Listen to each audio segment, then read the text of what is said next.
Crush your enemies. They drew first blood, not me. See them driven before you. Oh, my user. And hear the lamentation of your women. But I pity the fool. Glitter in the dark near the 10-house gate. Phone home. They're here. Oh, real light sleeper, child.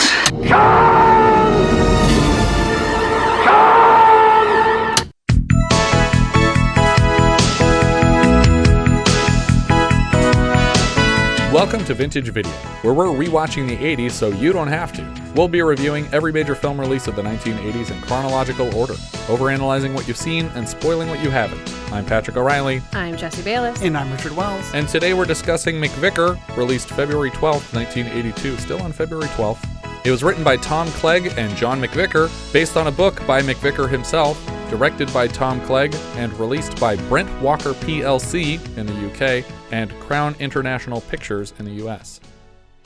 John George McVicar was born in London in 1940, and his career in crime was off to an early start. By 16, he was already staging escapes, first from a remand home for young offenders, and this first escape earned him 8 years in HM Prison Parkhurst, from which he would proceed to escape again. Of the 13 inmates to escape from Parkhurst, he was the last apprehended, and 15 years were tacked onto his sentence, which is basically where we start the film, and we'll come back to his story for beat at the end. Suffice to say that for a time, McVicar was labeled Public Enemy No. 1 by Scotland Yard. McVicar's 1974 autobiography entitled McVicar by Himself, about his experiences in prison, was acquired by The Who Films and would become their third and final film after Quadrophenia and The Kids Are All Right in 1979. They'd done this twice before? Well, one of those is like, Quadrophenia is like a drama about a band, and it's based on a concept album that was a musical, but the movie's not a musical, which is weird. And then The Kids Are All Right is a documentary. So it's a very different thing from their previous two things even. Okay, interesting. We start with a title card. The prison escape shown in this film is based on true fact. Certain other events and characters have been fictionalized. Spoiler alert. Yeah. I had no idea what I was in store for Well, this there's movie. multiple prison breaks, though. Yeah. So he breaks out twice, so it could be referring to the first one. We start with a shot of the titular McVicar, played by The Who frontman Roger Daltrey, sleeping in a jail cell. All the prison scenes were filmed in Ireland because it was illegal at the time to film inside or outside of UK prisons. Can't just build a set? I guess not. Not for their budget. A bell rings in the darkness, and 2 guards enter his cell with a chair and a pile of clothes to move him elsewhere. He orders them out while he changes. Under the pants they brought, he finds a pair of dress shoes and pushes through the door to ask the guards for his own personal shoes, and one man can be seen holding them behind his back. All right, who's got me trainers? He says he won't go without his trainers, and he threatens to beat up 4 separate guards just to get them. I was trying to figure out why they were being so complicit with his demands. It's very weird. I thought, oh, he's like an informant or something. Some like, kind of celebrity. Yeah. Yeah. And that's going to carry through a lot of this film. a whole bunch of this film. So is it being in England? Or is it just I think part of it is misrepresentation of how it actually is? If this was an American jail, he'd be like, I want my shoes. And they'd they'd be just like, beat him to what? death. You have a gun? What? Like, I don't understand why they care about him at all and why they're helping him. One of the guards makes the decision to return the trainers and avoid wasting time. We jump cut to McVicar being transported through the prison gate in a cruiser. We hear the voice of a judge enumerating McVicar's crimes, and we jump back in time to McVicar as a free man parking in his driveway. Upstairs, his wife Sheila reads the morning paper with a headline about armed gangs facing off with police. Is it his wife? Yes, Sheila is his wife. Or at least baby mama. Well, Yeah. I know that she's a baby mama. I don't know that she's the wife. Maybe they're not married. I guess he doesn't say specifically, but her last name is McVicar in the credits. Is it? Yeah. Okay. I just that'll come up. Maybe it's a sister. That'll come up later when I have questions. Yep. McVicar climbs the stairs with a second newspaper and a headline that reads simply, "Escape." Sheila has gathered from the paper that her husband, freshly escaped from jail, has clashed with police on a local train and avoided capture again. You're already doing 8 years. They'll throw the key away if they catch you for this. Nah, they never catch me. She asks him to consider her and their son, and he reminds her the kid is her fault. I told you should have had him. Shouldn't have had him. She tells him when he goes back, it'll be for keeps, and as he parrots her words, they suddenly echo on the track into a song, and Free Me starts up again. Never get out, never get out. Never get out, never get out. Never get out, never get out. Free me! This probably sounds like a terrible thing to say, but it reminds me a little bit of the on-the-nose music from, what was that? The Apple, or? No, the horror film that whatever's happening in the film is happening in the song. Yeah. Boil me. Boil Blood me. Island? Oh, yeah, Is yeah. it Blood Island? Yeah. Or Island of Blood. Island of Blood, that's it. Island of Blood. I'm just like, every time something happens in this movie, they just sing Someone a song just about says it. Yeah. You can't have your characters say how they feel. He's the man with Bogart's face. Take the stairs up to his place. Yeah. Okay, it's not quite that bad. Yeah. A red-headed lady reaching for an apple. She's going on a plane with a man from South America. We have so many good examples of this. We hear the judge's voice again, adding an additional 15 years to his initial 8-year sentence. The guards escort him back to Durham Prison. His fellow prisoners greet him warmly. In his cell, we see him sleeping, waking, working out. Guards arrive the next day to return a box of his property. In the hallway, prisoners joke about the guards getting caught engaging in homosexual acts with each other, and one guard aggressively denies the rumor. McVicar accidentally bumps into Jeffries, a prisoner with an intellectual disability, and McVicar starts shouting at him to look where he's going until the guards break up the conflict. McVicar seems familiar with the man's sentence and makes reference to some sort of pedophilic sex crime. Jeffries calls repeatedly for a prisoner named Ronnie, a taller, quieter dude, who shoves McVicar aside to calm his friend Jeffries. Now, very early on, we're setting up McVicar's an asshole. Yeah. Who picks on people and bullies people, and Ronnie is the good guy protector character. And then we'll drop that here and never come back to it for Ronnie. Ronnie walks Jeffries away from the crowd, and by the time they leave the scene, Jeffries looks cheered up already. Ronnie tracks down McVicar later and warns him to lay off Jeffries. He says they use him for odd jobs, retrieving things and cleaning cells. He offers to put McVicar's cell on Jeffries' list of places to tidy, but McVicar doesn't want a pedophile anywhere near his stuff. Ronnie introduces McVicar to Jimmy Collins, a barrel-chested man in glasses and overalls. Ronnie presents his crimes like a resume, but McVicar isn't impressed with this one either, and he dodges the offer of a handshake from the man. That evening, we see a guard peeking in on McVicar reading a book in his cell, The Woman of Rome. In the next cell over, the guard checks on a prisoner named Terry Stokes, who laughs in his bed because he's posted a pornographic poster over the peephole so that the eye of the guard is watching him from within the asshole of a naked woman. After everybody is locked in for the night, a prisoner from solitary is escorted to his cell, and the men strike up into a chant.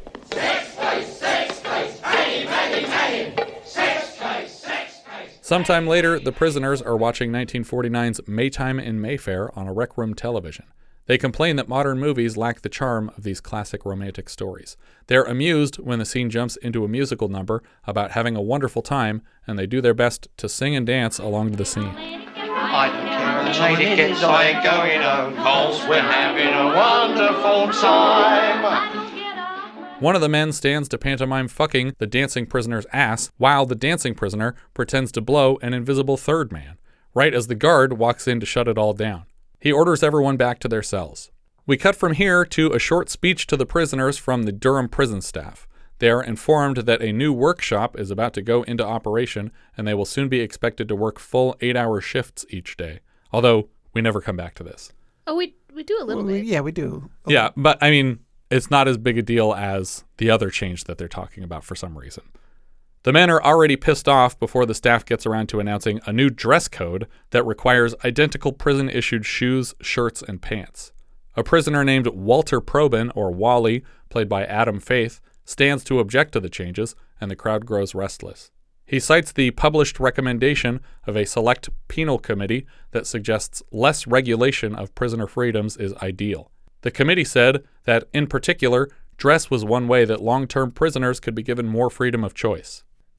When has recommendations for prisoners ever come into play? I mean, outside our country, I don't know. Oh, that's a good question. It may have been a thing there.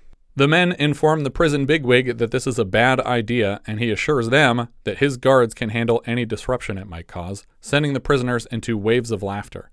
All the prisoners file out, but one stays behind to turn in his now disallowed shoes. Later, we see the men planning something, but very poorly. They try to surprise one of the meaner guards, apparently named Rabies Pendle, by taking him hostage. But stupidly, they stage their attack right under a button to sound the alarm, and instead of multiple guys grabbing Rabies, they trust one much smaller guy to hold him down while the rest of them harmlessly dump tubs of water on him like children. Just as the rest of the guards storm in, they manage to relieve Rabies of his keys and lock themselves in the rec room with the TV. They further barricade the door and then throw typewriters through the windows into a neighboring office.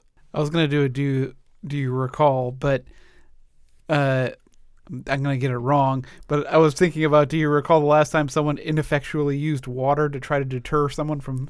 Bloody Birthday? Yeah. Or one in the bathroom. Island of Blood also. Yeah. When the man from the meeting confronts them, they make their demands known. They want autonomy in dressing themselves, and at the very least, they demand to be heard by the committee at the home office that suggested preserving their freedoms in the first place. While they wait for demands to be met, they start digging through their own files to see what's written about them. One of the men reads a transcript from the trial of their fellow inmate Cody, and I think this is that guy they were shouting sex crimes at. Yeah. You know one of the little girls he killed? He chopped off her fingers, one by one, because she wouldn't go down on him. The kid was calling out, "Mummy, Mummy," to Cody's bird who was just watching. Everybody is frozen in disgust by this detail. The prisoners make calls from the office phone to the local press, higher-ups at the prison, and even long-distance calls overseas. Hello, operator. I'd like to book a call through to Rio. McVicar and Wally are reading their own files and then start tearing all the paperwork to shreds. All the other prisoners, even Jeffries, completely demolish the office. They keep referring to the guards as Geordies, and that'll continue throughout the film, and suddenly the lights go out. They finally cut the power. Took me about 3 hours to think of that. Par for the course for that mob, isn't it? The prisoners decide to pass the time by singing a song about being Londoners.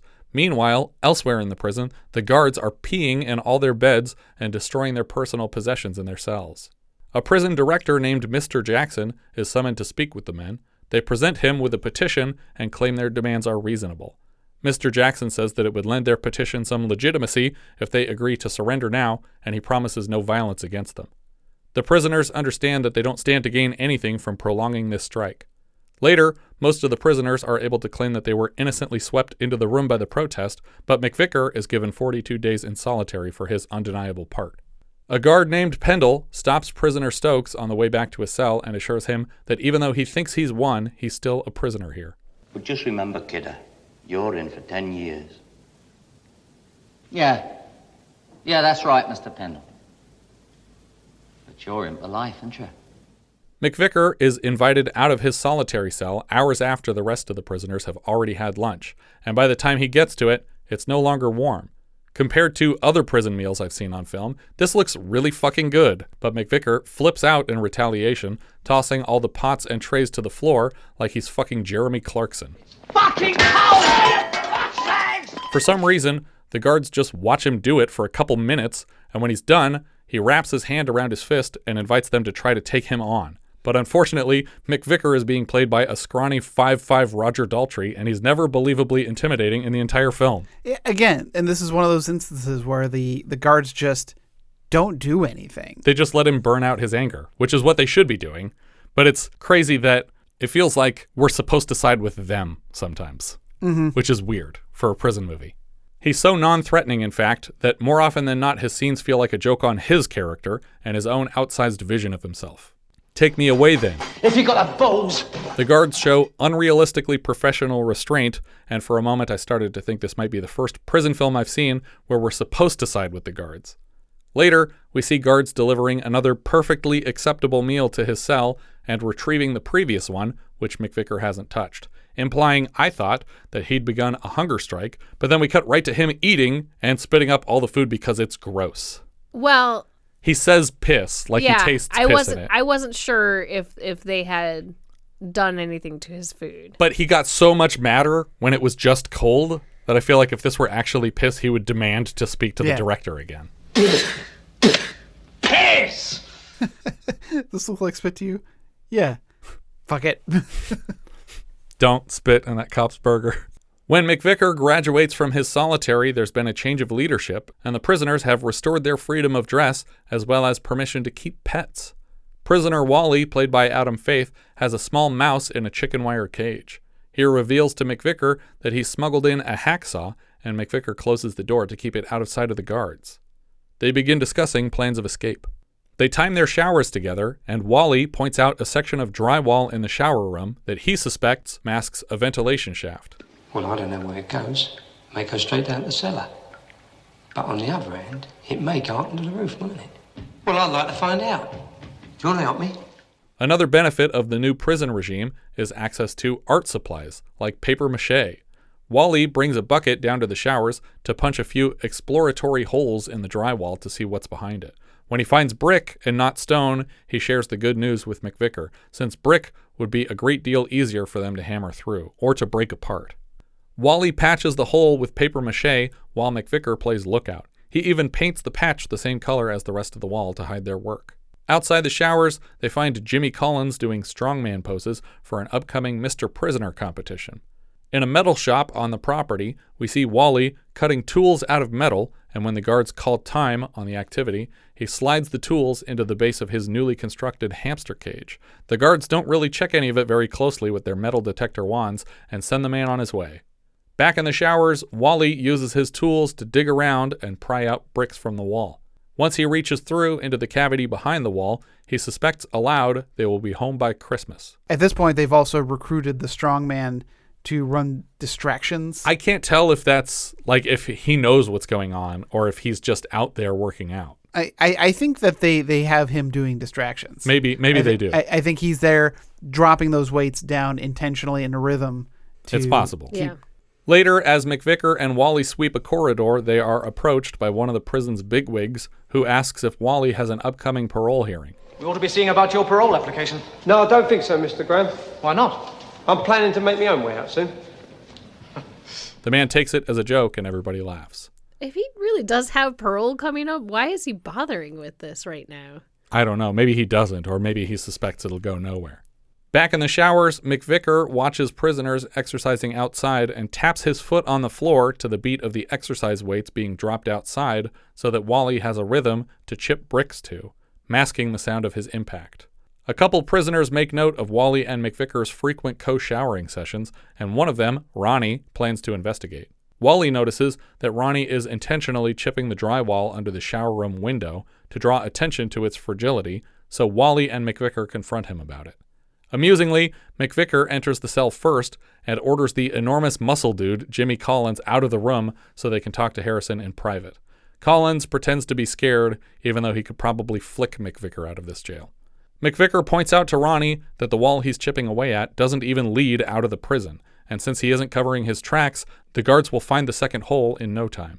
Ronnie pretends not to see McVicar's problem and eventually admits he just wants to be let in on their operation. McVicar refuses to bring the man in, threatening instead to fight him about it, but McVicar doesn't have the balls, and instead plans to invite them along but sneak out alone. Back in the showers the next day, Wally breaks through the floor on the other side of the wall, and when a guard enters the showers, McVicar positions himself to block the hole with Wally's feet sticking out. A guard named Stiles is looking for Wally, and when the man doesn't find him here, the guards all go on alert, so the hole has to be plugged quickly. Eventually, they sneak Wally into one of the shower stalls and play it off as a joke on the guard, and the alert is called off. But he's filthy from being in the hole. And, the guard doesn't notice that you're standing in the shower and you're covered in dirt. I thought for sure here they would get caught because Wally's just covered in soot from, head to toe, and the guy doesn't say anything about it. And nobody even points out later, I can't believe he didn't notice. I also feel like half their time with this hole must be spent replugging that hole with just Play-Doh, paper mache, goop. I mean, it's based off a real story, but it's still hard for me to believe that this was accurately how it happened, because how long it would take for that to dry and accept paint in that wet, it would be super suspicious. Wet environment. Yeah. Like, and the fact that they could match it so well to the wall, I don't believe that. It must have been like behind a piece of furniture in the room. Alone again, they light a match and hold it up within their hole to test the airflow and determine they officially have a way out. They block up the hole and paint it over once more, and the next day, Wally finally ventures deep enough in the hole to see where it goes. Well, come on, Walt, what's down there? Woman's prison, John. I think it's an abandoned women's prison, but that's just below them. Later, Ronnie pesters them again about the hole, and McVicar tells him they need a hacksaw to finish the escape plan.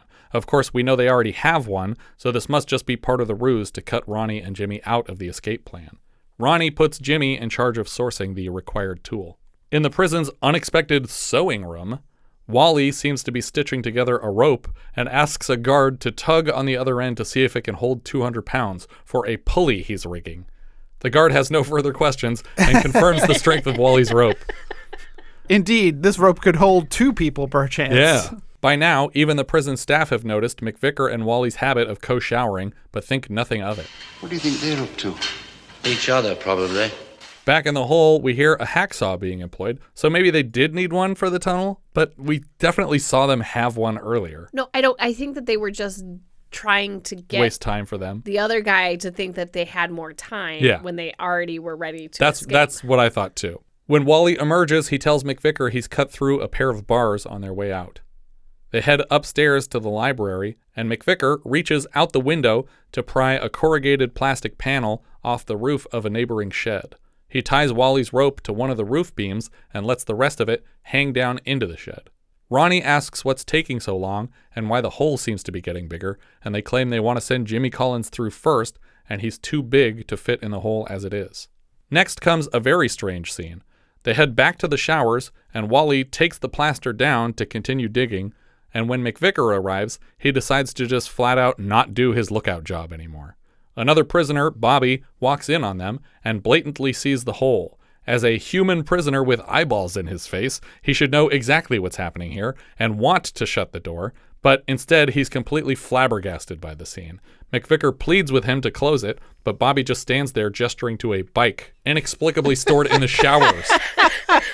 I was like, what is this bike doing in here? And I think it's an exercise bike. I don't think it's like a bicycle with 2 wheels, because there's where are you going to ride a bike in a prison? Yeah.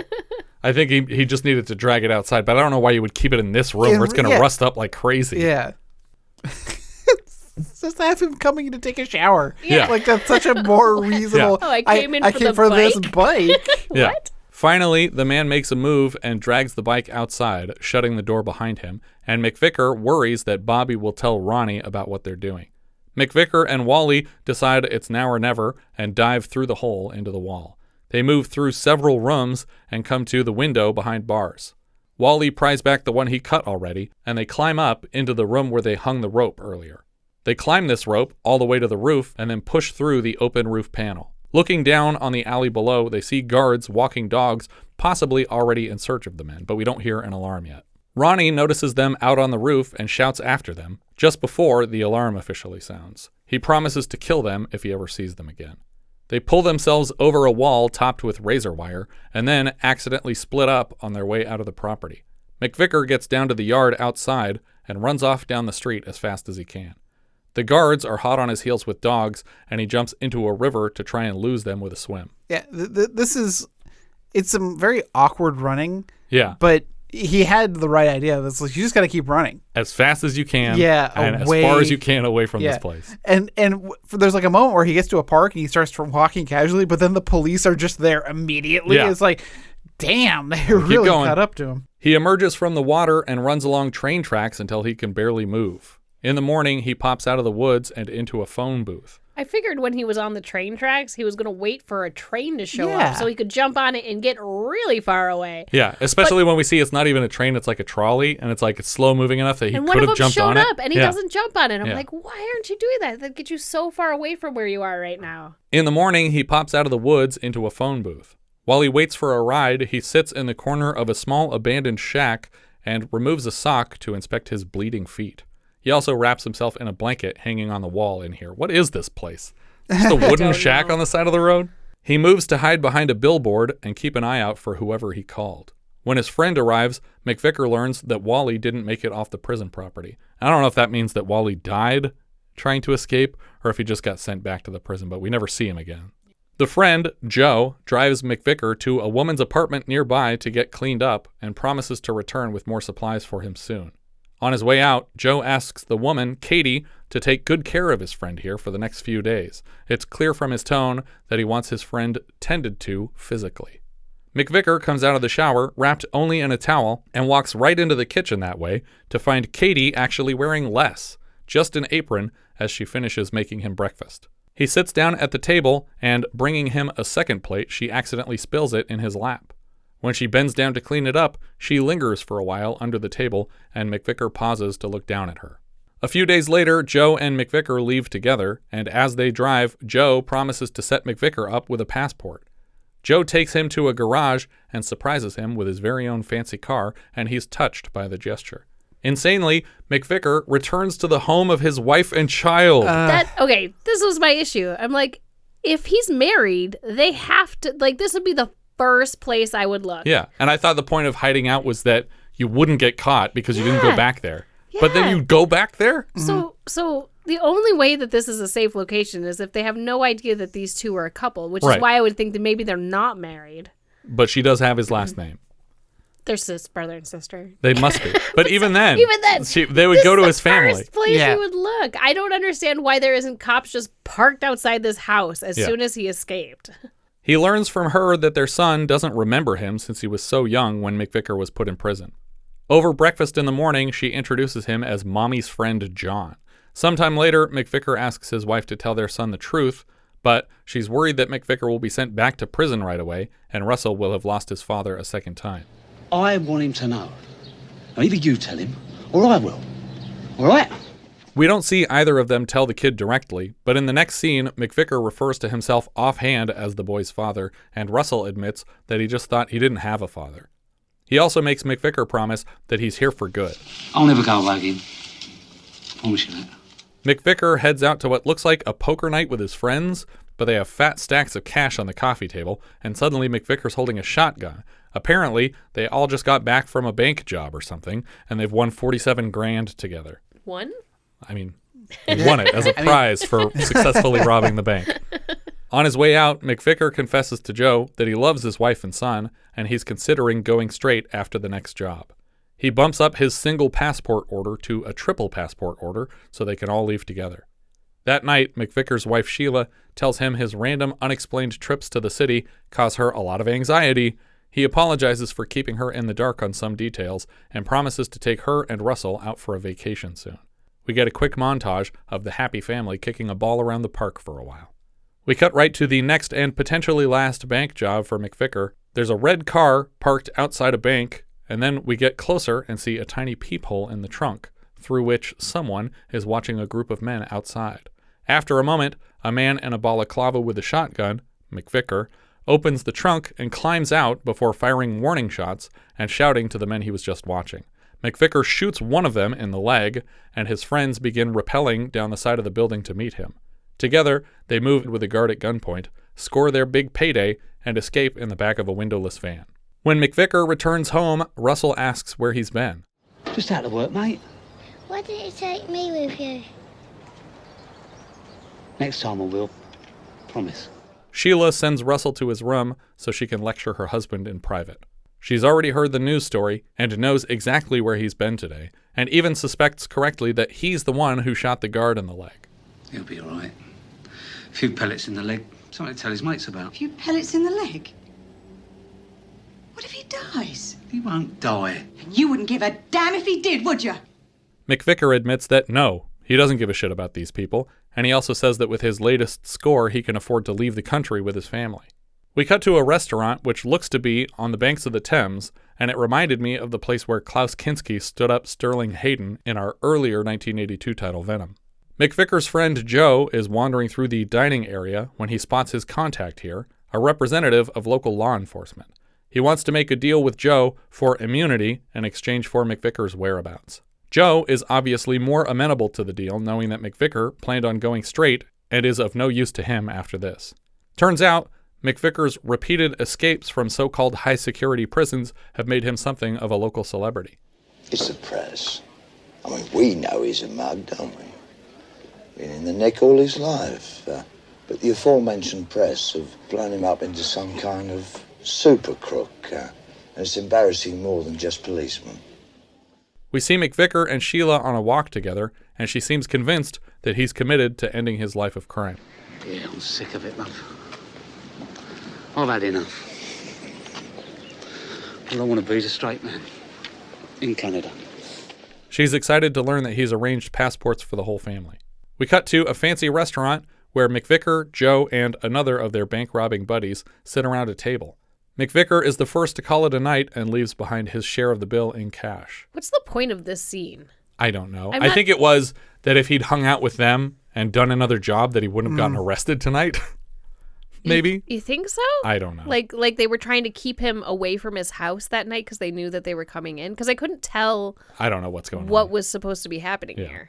Back at the McVicar household, he and Sheila have a silly water fight splashing each other in the bathroom. In the middle of the night, McVicar is awoken by sounds in the house. When he dresses to investigate, he finds himself with multiple pistols to his head. Voices from earlier in the film echo in his skull. The voices of his fellow prisoners, the voice of his wife, warning him he'll never get out of jail, and the voice of his son, who he promised he'd never leave again. Move and I'll blow your head off. In that case, I ain't fucking moving, am I? McVicar cooperates fully with this arrest and assures the police that his wife is unarmed and they need not bring weapons into his bedroom. When Sheila exits into the hallway, she gasps to see her husband being arrested again. We cut right to McVicar back in his cell from the beginning of the film, and an epilogue of text scrolls over him. McVicar was rearrested on November 12, 1970. His sentence was increased to 26 years in jail. He enrolled as an external student of sociology at London University in 1976. He graduated with a first-class honors degree. In 1978, he was paroled. McVicar is now a successful journalist and broadcaster. Being a thief is a terrific life, but the trouble is, they put you in jail for it. John McVicar, Bachelors of Science, which is how I'm going to end all of my quotes from now on. Bachelor of Arts. Patrick O'Reilly, technically graduated. You can tell he's such a great journalist from the quality of his writing right there.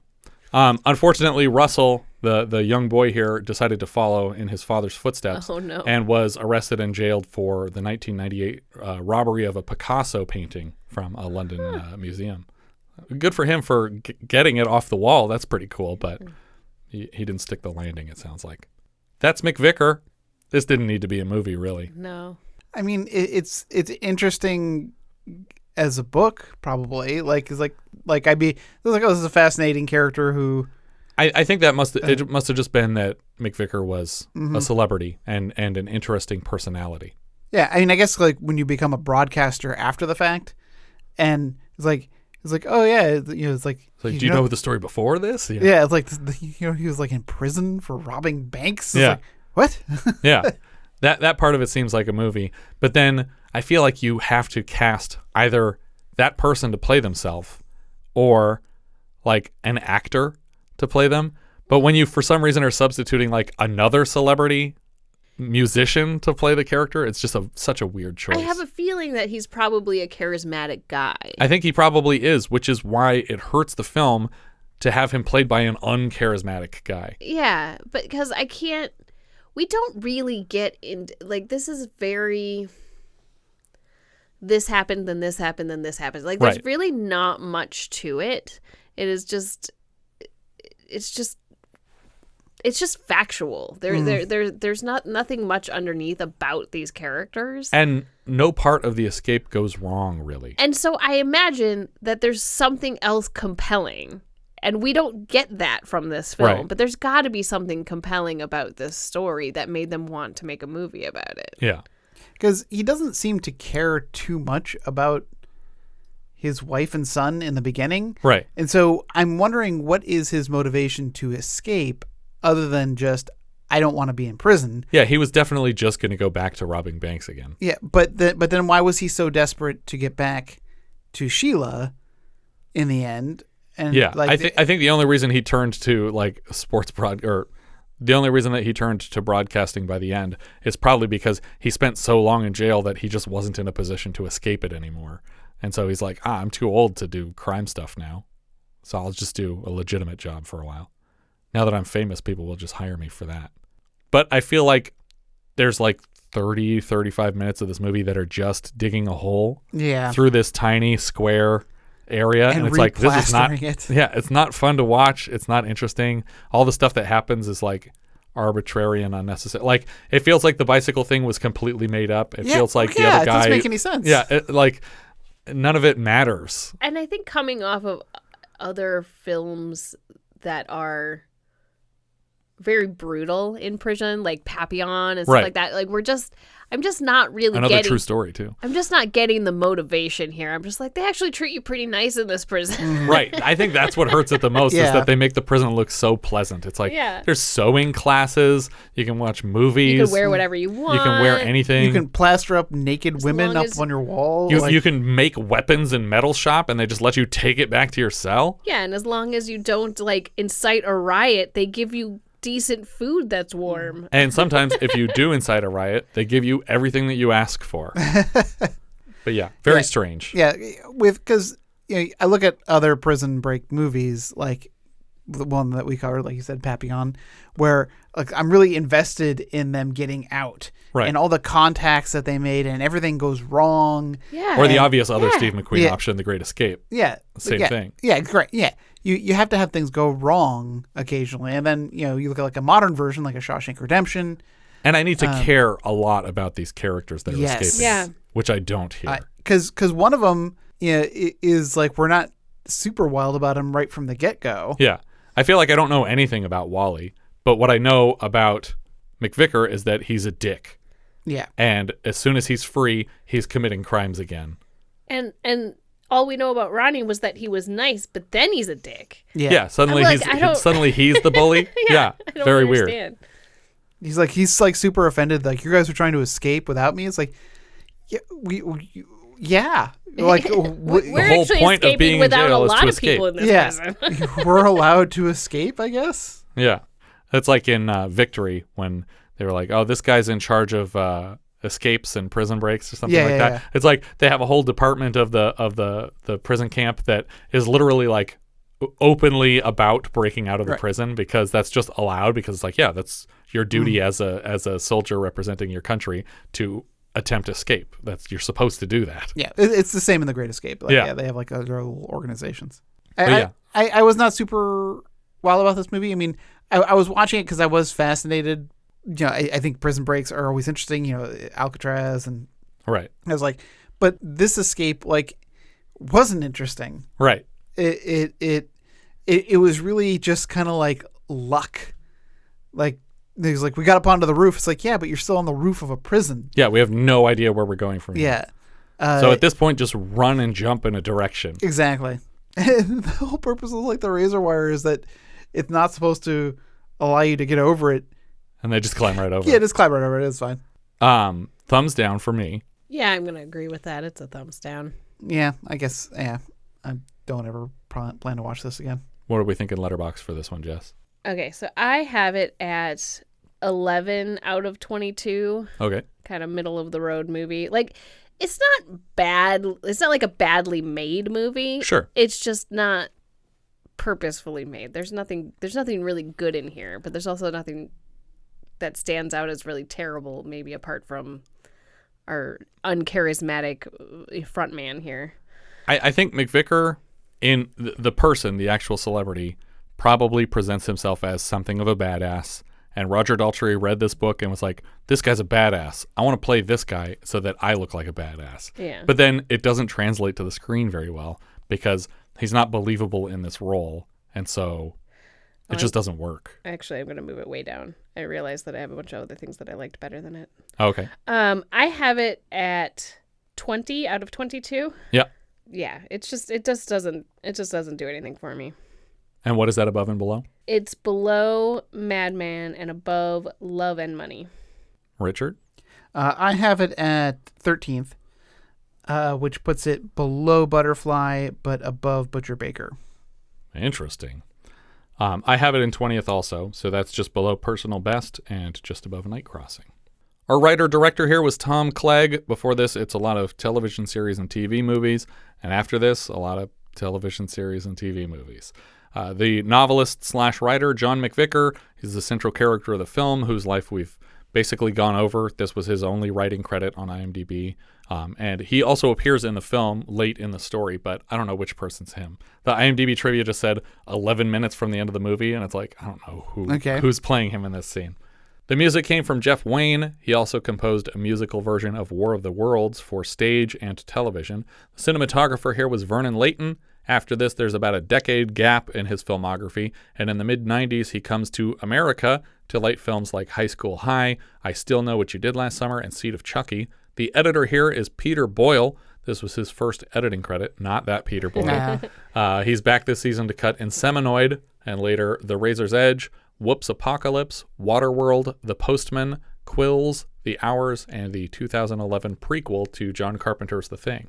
Oh, there's a lot of interesting titles in there. Yeah. What is Whoops Apocalypse? It's a comedy apocalypse movie, just like you'd expect. Whoopsies.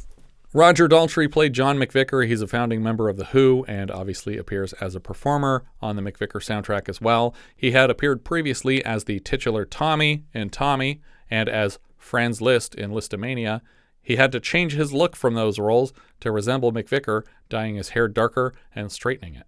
Later, he appears in episodes of Tales from the Crypt, Lois and Clark, The New Adventures of Superman, and Sliders. He also made a special appearance as an overbearing music teacher, Mr. Wilkinson, in That 70s Show, episode That 70s Musical. He has producer credits on Quadrophenia in 79 and Buddy's Song in 91. Adam Faith played Walter Probyn. We saw him last as Brian in Foxes.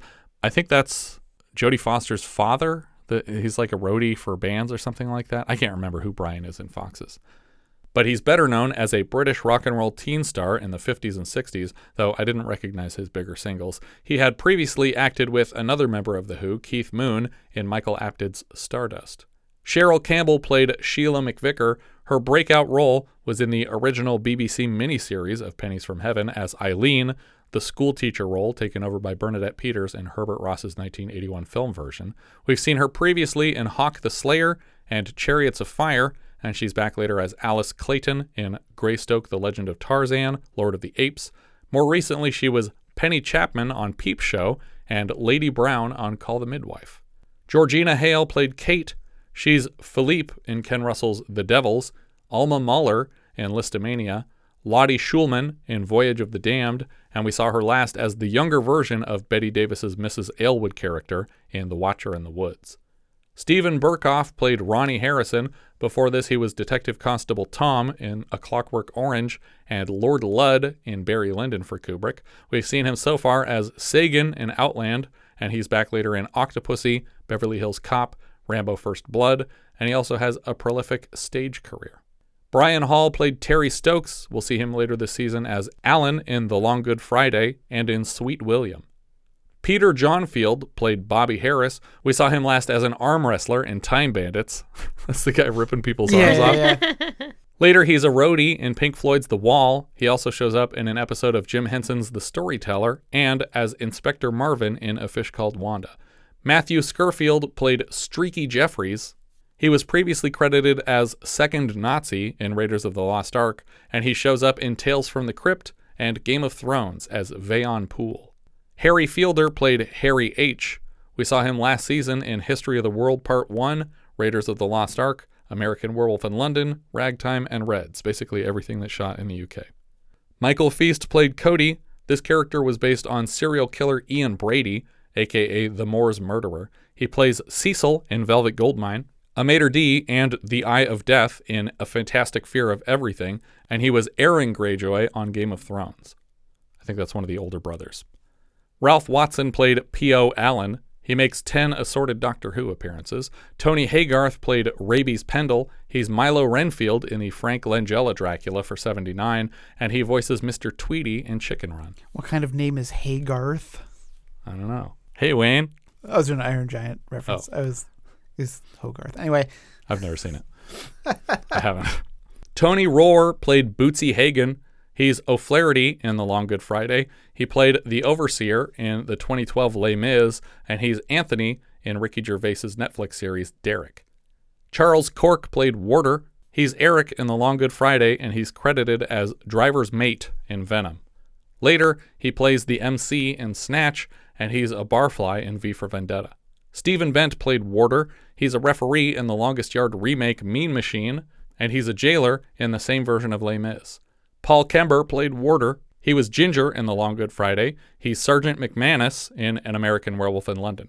Richard Simpson played Douglas. He voices a lot of Power Rangers villains, specifically Camdor, Snapper, Madacor, Keeper, and Galvanax, to name a few. Malcolm Tierney played Frank. He was Lieutenant Shan Childson in Star Wars and a magistrate in Braveheart. Raymond Skip played Bimbo. Later he shows up in To Be or Not to Be and The Ice Pirates. James Marcus plays Detective Sergeant Sewell. He was Georgie of the Droogs in A Clockwork Orange. Jamie Foreman played Driver. He was Basta in Inkheart and Earl of Sussex in Elizabeth. I saw him recently watching Roman Polanski's Oliver Twist, in which he plays the Bill Sykes character. Maurice Connor played Detective uncredited. He shows up in Casino Royale and Inspector Clouseau, the best Pink Panther film. We've seen him once before as Tree Man in Flash Gordon. Ian Hendry played Hitchens. This was his last feature film role. Weirdly, he goes uncredited, but I think that's the guy who comes in to agree to all the demands that the men have. But for some reason, he doesn't appear in the film's credits. Tony O'Leary played Man in Bar. Before this, he's in The Spy Who Loved Me and Superman. We've seen him so far in The Awakening and Time Bandits, and his final credit is Election Ceremony Patron in Tim Burton's Batman. Gerald Paris played Prison Officer. Before this, he's in Village of the Damned, Diamonds Are Forever, and Stardust. We saw him last in Rough Cut, and later he shows up in The Meaning of Life, Octopussy, Howard's End, Chaplin, and the live-action 101 Dalmatians. Jack Silk played Police Outrider. He's in Village of the Damned, Where Eagles Dare, and we've seen him in Trog and Frenzy so far. Guy Standovan played Prison Chaplain. He's a stagehand in Lolita, a bus driver in Casino Royale. He's in Scrooge, Diamonds Are Forever, A Clockwork Orange, The Omen, Superman, and so far on the show, The Shining, Elephant Man, Superman 2, The Final Conflict, Chariots of Fire, For Your Eyes Only, The Great Muppet Caper. He's also in Eye of the Needle, Ragtime, Venom, and Reds, and he's back later this season for Evil Under the Sun. Later still, he's in Temple of Doom, Top Secret, Brazil, Life Force, Return to Oz, A Fish Called Wanda, and Batman. Rob Walker played Co-Driver, uncredited. We saw him last in Bad Timing, and he's back this season for The Long Good Friday. He also has a couple dozen directing credits, including something called Aliens from Uranus, so look out for that one. I think that's everything for McVicar. If you have any thoughts you'd like to share, you can find all our socials at linktree/vintagevideopod. If you enjoy what we're doing, consider giving us a review on iTunes. I don't believe it helps visibility, but it's good for morale. And if you really like the show, maybe you should join our Patreon campaign at patreon.com/vintagevideopodcast. What's that sound? We got one! That's right, it's a new patron, Kurt Stoll. As a $5 patron of the show, Kurt now has access to 52 full-size 70s reviews and a hand in choosing next month's film. For July of 1974, our $5 patrons are choosing between the following 12 titles. The Apprentice of Duddy Kravitz. Ted Kotcheff's comedy drama adapted from the Mordecai Rickler novel of the same name about a motivated young man embarking on a series of get-rich-quick schemes in Montreal. It stars Richard Dreyfuss, Randy Quaid, Denham Elliott, and Jack Warden. Death Wish. Michael Winner's vigilante film based on Brian Garfield's novel of the same name about architect Paul Kersey and his mission of personal vengeance after his wife is killed and his daughter is molested during a home invasion. It stars Charles Bronson, Hope Lang, and Vincent Gardenia. The Education of Sonny Carson. Michael Campus's biographical drama following the life of Sonny Carson, an African-American teen growing up in Brooklyn amidst poverty and violence, becoming involved in street gangs and ultimately seeking a path to redemption. It stars Ronnie Clanton, Dawn Gordon, Joyce Walker, and Paul Benjamin. Flesh Gordon. Michael Benveniste and Howard Zimes' sci-fi softcore parody of the Flash Gordon series following the titular character as he battles Emperor Wang the Perverted to save Earth from destruction. It stars Jason Williams, Suzanne Fields, Joseph Hudgens, and William Dennis Hunt.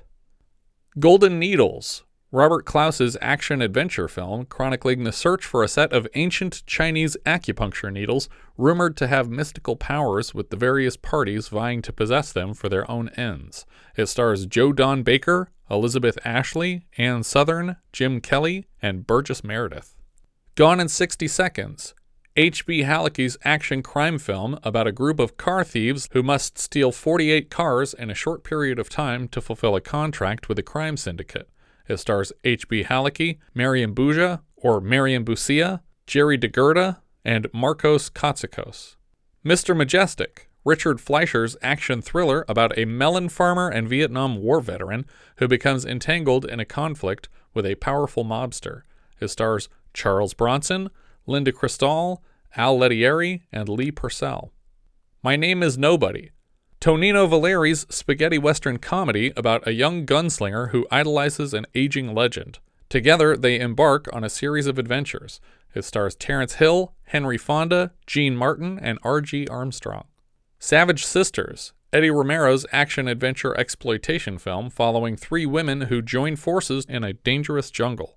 It stars Gloria Hendry, Sherry Cafaro, Rosanna Ortiz, John Ashley, and Sid Haig. The Tamarind Seed, Blake Edwards' romantic thriller about a British government employee who becomes romantically involved with a Soviet intelligence officer while vacationing in Barbados, entangling himself in a complex web of espionage.